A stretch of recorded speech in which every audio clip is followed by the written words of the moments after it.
I shut off Pa's oxygen and pull his feeding tube out. They've taken so much from us, I tell him. Ma, Sissy, no more. Pa nods. I have his eyes, little blue boys which glimmered with impish excitement, especially around the presence of a good-looking lady. He loved Ma, but he also loved to look at what he skipped out on. That spark dimmed once they came and installed the feeding tube. I was forced to take care of him, to prepare his daily meals of liquid soy, to ensure the life support system continued operating, to watch him drain away in order to feed them. All of this happened after they took Ma and Sissy away. Poor Sissy. I never heard her scream that loud before when they forced her into the back of their van. Ma went quietly, resigned to her fate, I guess. No one knows where they were taken or if they're still alive. I doubt they are. I don't really know. Information is scarce. Survivors, if you can call us that, are forbidden to socialize with each other. Another rule they've imposed on us. They want to keep us in the dark in order to keep us weak and disorganized. Me and Pa talked. They couldn't forbid that. So we talked, planned, but that was all we did. We didn't know how deep those sons of bitches dug into our earth. They could have eyes and ears everywhere. If we ran, if we fought back, we'd only get one chance for success. A slim chance. Pa and I never came up with a foolproof plan. Where could we run? How could we hurt them when they seemed faster and stronger than us? Pa closes his blue eyes and sleeps. I hope he wakes up so we can formally say our goodbyes, but it's alright if he doesn't. We never discussed it, but like Ma, we're resigned to our fates. Once Pa passes, I'm sure they'll come to reclaim his body, to strip it of its minerals or whatever they want, and then do the same to mine. I killed their food supply. I'm sure that won't go over well. I go downstairs and wait. We never owned any guns, but if we did, they went house to house and disarmed everyone. To those who violently resisted, well, they were literally disarmed as well. I still remember the video footage before all the TV stations were taken off the air. These bastards are fast. I'll have to be faster. Easier said than done with the meager rations they give us. I could have exercised more to keep my strength and stamina high, but what good would all that work do against their steel grip? I sit in the dark with the broken off end of a broomstick in my lap. It's solid enough to whack one of those bastards good.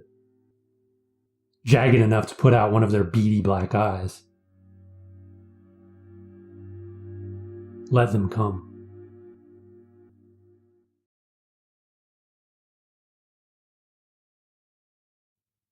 Turning onto Sandsbury Way, Greg remembered what she had told him earlier.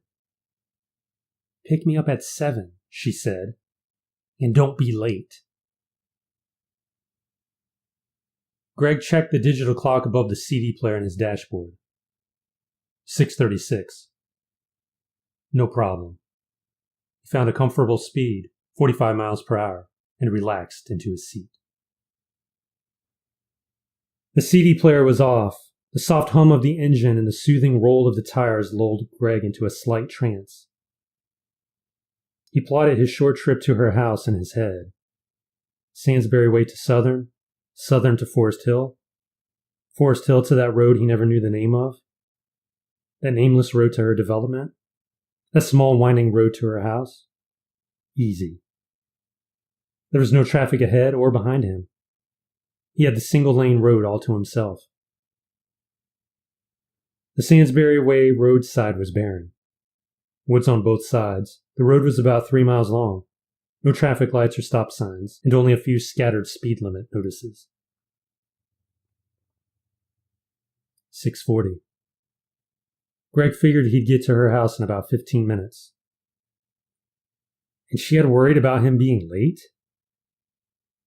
Greg shook his head, smiled, and pressed the accelerator a bit.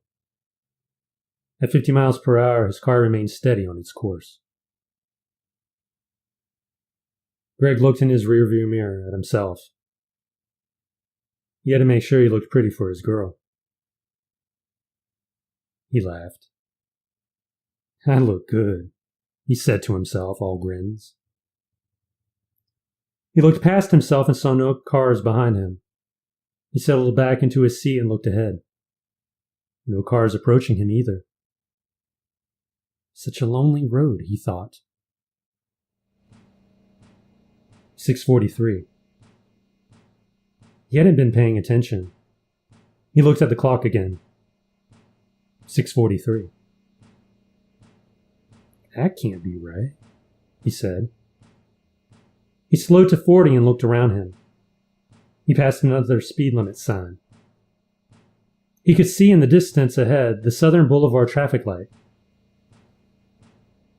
The light wasn't getting closer. 6:44. He was moving. His car was moving. The woods on both sides of his car motionlessly breezed by.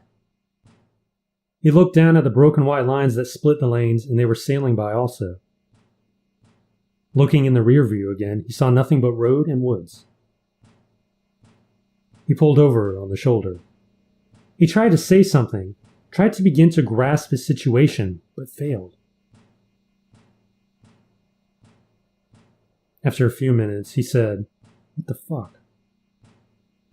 His curse offered no solace. In fact, it sent a chill through his chest and into his back.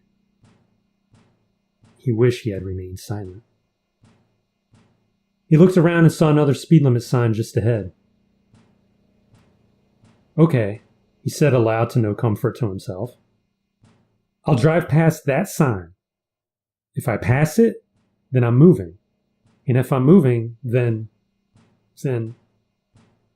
what? He looked in the rear view again and saw several strands of white in the front of his hair. His armpits and forehead grew damp. His heart started to race. Finally, at 6:51, he pulled back onto the road and gunned it. He flew past the speed limit sign. I am moving, he said. But the traffic light ahead was getting no closer. He checked the rear view mirror and saw the speed limit sign shrink. He looked ahead again. The light still wasn't closer. He was soaked now. He hoped his pits would be dry before he pulled into her driveway, and that they wouldn't leave stains.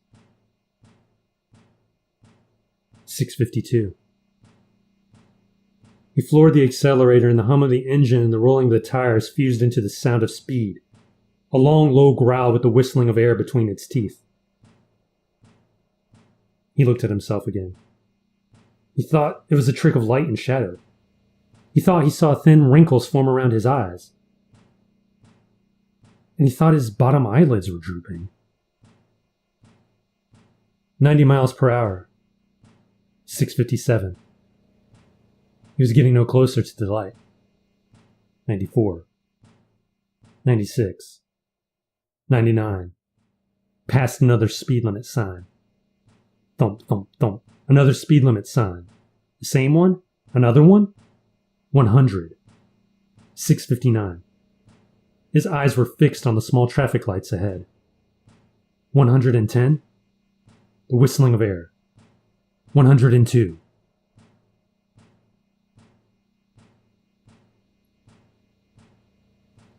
She was standing outside her house, tapping her foot. He was late. He said he wasn't going to be, and here it was 10 after 7 and no Greg. She was going to go back inside when she saw Greg's car turn onto her street. She walked to the side of the road, smiled, and tapped her wrist. He stopped beside her. She slid in without looking at Greg. "You're late," she said in mock anger. "You said 7. She looked at Greg, and he looked at her. His face was all wrinkled and taut around his skull. Pale red quarter-sized spots from the top of his bald head down his face and back of his head, down his scrawny neck. His eyes were set in deep black sockets. A few wiry strands of gray hair flowed from his ears.